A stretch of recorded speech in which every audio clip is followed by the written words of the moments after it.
In meiner Videoreihe Memories of Johnny erzähle ich in loser Reihenfolge Stories aus dem Leben von Johnny Cash und präsentiere einen dazu passenden Song. Heute geht es um Cashs besondere Freundschaft und Verbundenheit zu Carl Perkins, einem der frühesten Rockabilly-Künstler bei Sun Records. Vielleicht ist er dir ja bereits als Komponist des Rock'n'Roll-Klassikers Blue Suede Shoes bekannt. Aber wusstest du, dass Cash die Idee dazu gab? Das ist unter anderem Thema meiner heutigen Story mit vielen weiteren Einzelheiten und am Schluss präsentiere ich noch den Cash-Klassiker Guess Things Happen That Way. Wie immer kannst du mit der Kapitelmarkierung hier unten gleich zum Song springen. Ich freue mich aber, wenn du dran bleibst. Damit herzlich willkommen zu Memories of Johnny. Gleich nach dem kurzen Intro geht's los.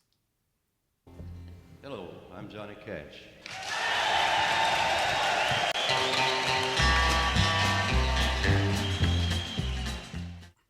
Johnny Cash hatte viele Freunde und Weggefährten, aber nur wenige davon waren so eng wie zu Carl Perkins, beinahe schon brüderlich. Beide wuchsen ähnlich auf, begannen ihre Karrieren etwa zeitgleich und lernten sich zu Beginn bei Sun Records kennen. Leider wurde Perkins' Karriere durch einen Autounfall ausgebremst und Cash unterstützte ihn später, indem er ihn als Gitarrist und als Solokünstler in seiner eigenen Show aufnahm. In seiner Autobiografie von 1997 schreibt Cash, ich zitiere mal: Ich zögere ihn als meinen Gitarristen zu bezeichnen. Es war klasse, wenn er mit auf Tour war.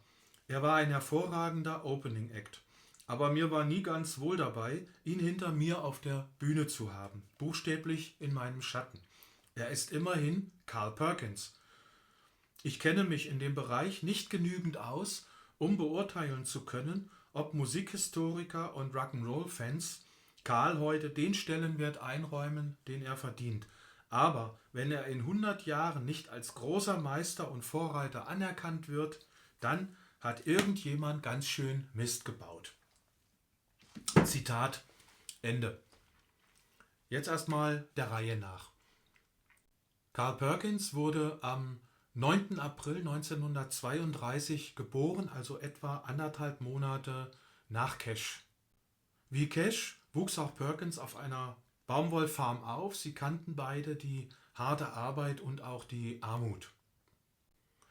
Perkins lernte schon früh die Gospelmusik der Schwarzen kennen und bekam von seinen Eltern im Alter von 7 Jahren eine erste Gitarre geschenkt, die ihm sein Vater aus einer Zigarrenschachtel, einem Besenstiel und Draht selbst gebaut hatte.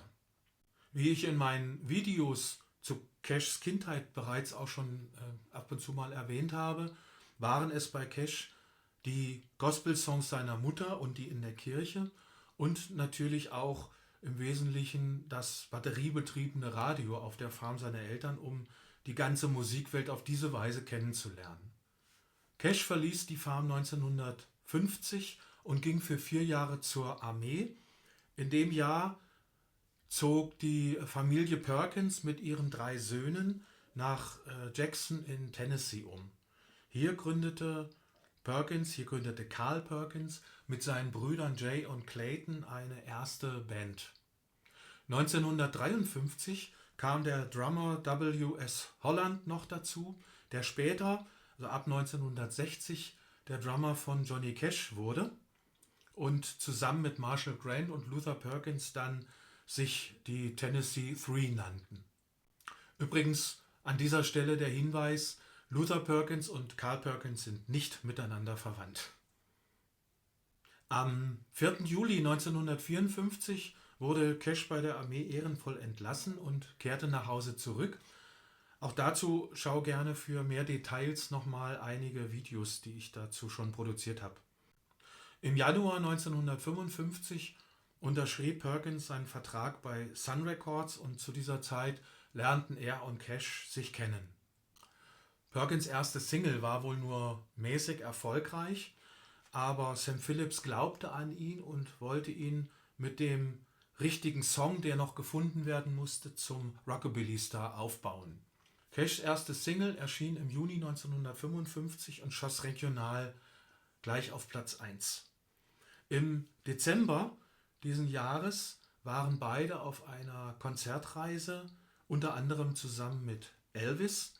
Beide waren jung verheiratet und hatten ein Kind und waren bemüht, nicht der Versuchung zu erliegen, mit einem der weiblichen Fans ihren Frauen untreu zu werden. Im Beisein von Perkins hatte Cash hinter der Bühne den Einfall zu seinem Welthit I Walk the Line. Das sollte ein Treueschwur an seine erste Frau Vivian sein.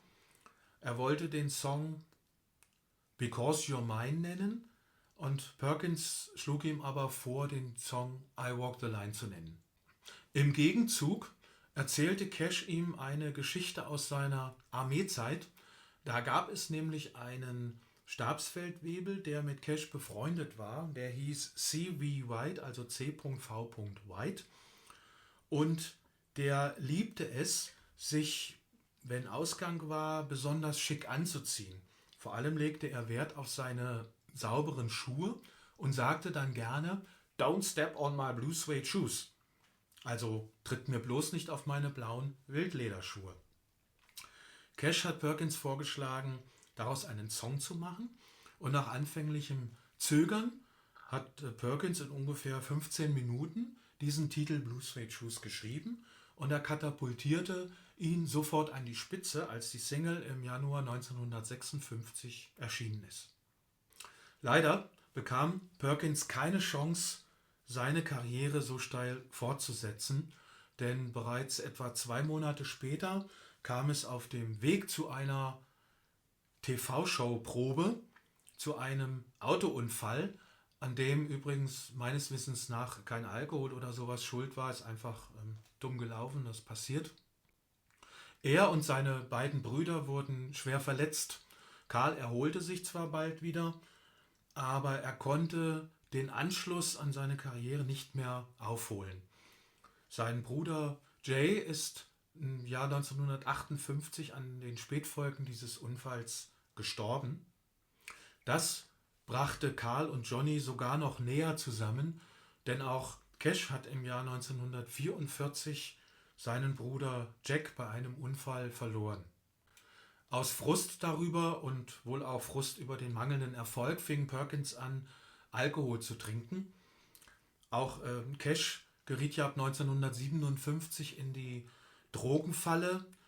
Er konnte nach 10 Jahren seine Drogensucht besiegen. Schau dazu auch gerne nochmal meine beiden Videos, das Beast in Cash und Cashs Rettung an.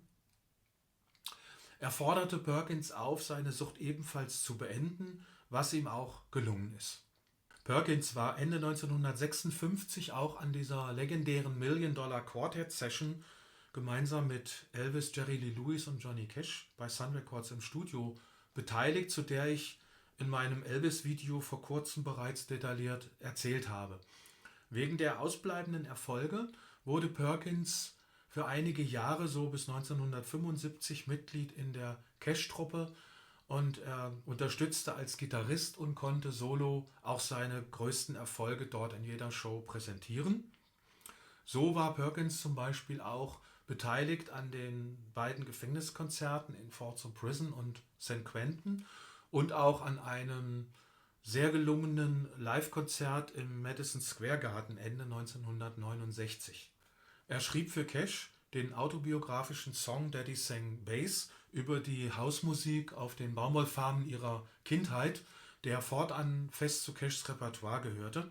Übrigens habe ich diesen Song auch schon mal verwendet und präsentiert, und zwar in dem Video zu Cashs Familie über seine Vorfahren, Eltern und Geschwister. Eine Zeit lang konnte Perkins sich finanziell noch unterstützt über Wasser halten, weil sogar die Beatles 3 von seinen Songs gecovert hatten. Die Folgejahre überspringe ich jetzt mal, sonst wird diese Story einfach zu lang. 1985 gab es eine Ehrengala zum 30. Songjubiläum von Blue Suede Shoes. 1987 wurde Perkins in die Rock'n'Roll Hall of Fame aufgenommen und 1996 erschien sein letztes Album Go Cat Go, an dem neben Cash auch die Ex-Beatles beteiligt waren. Und am 19. Januar 1958 ist Perkins dann im Alter von 65 Jahren aufgrund mehrerer Schlaganfälle verstorben. Damit komme ich zum Song. Der hat erstmal unmittelbar nichts mit Carl Perkins zu tun.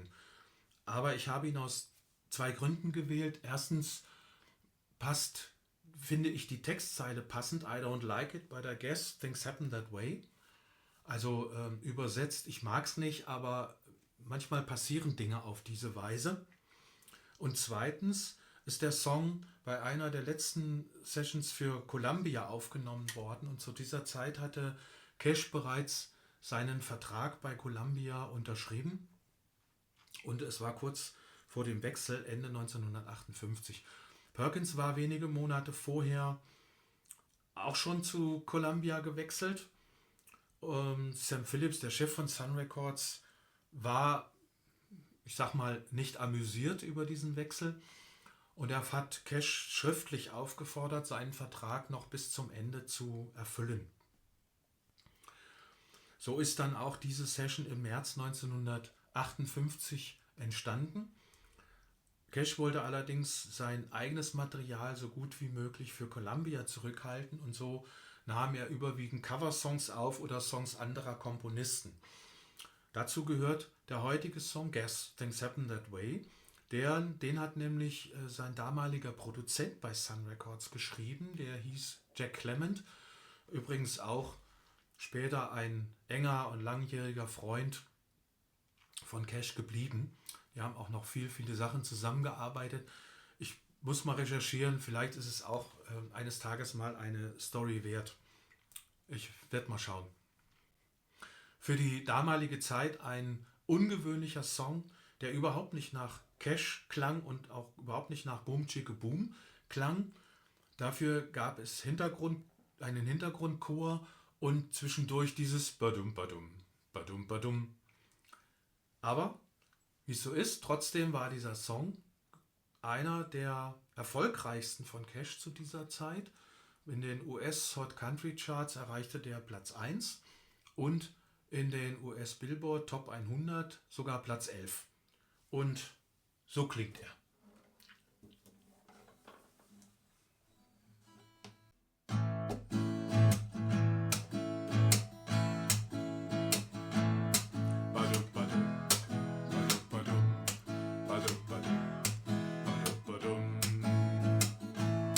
Well, you ask me if I'll forget my baby. I guess I will someday. I don't like it, but I guess things happen that way.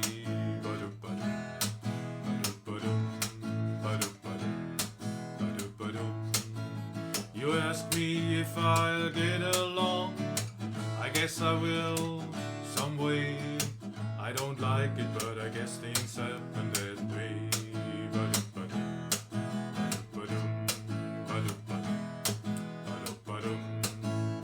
God gave me that girl to lean on, and he put me on my own. Heaven help me be a man and have the strength to stand alone. I don't like it, but I guess things happen that way.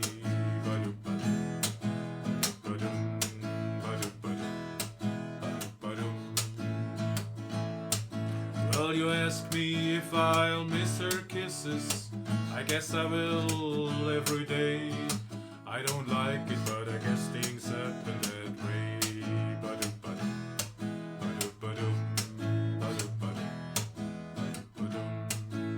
You ask me if I'll find another.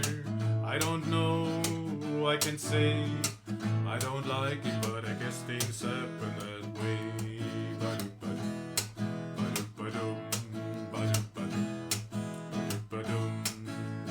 God gave me that girl to lean on, that he put me on my own. Heaven help me be a man and have the strength to stand alone. I don't like it, but I guess things happen that way.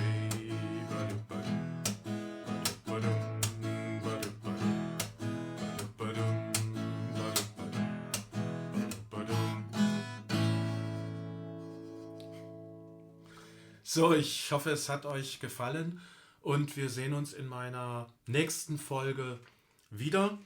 Da erzähle ich die Story zu Cashs Anfängen bei Columbia und präsentiere seinen ersten Columbia Top Hit All Over Again. Wenn du nach weiteren Videos von mir stöbern möchtest, die du vielleicht noch nicht kennst, kannst du hier am Rand die Playliste, den Link zur Playliste nutzen. Ansonsten bis zum nächsten Mal. Tschüss und bleib gesund.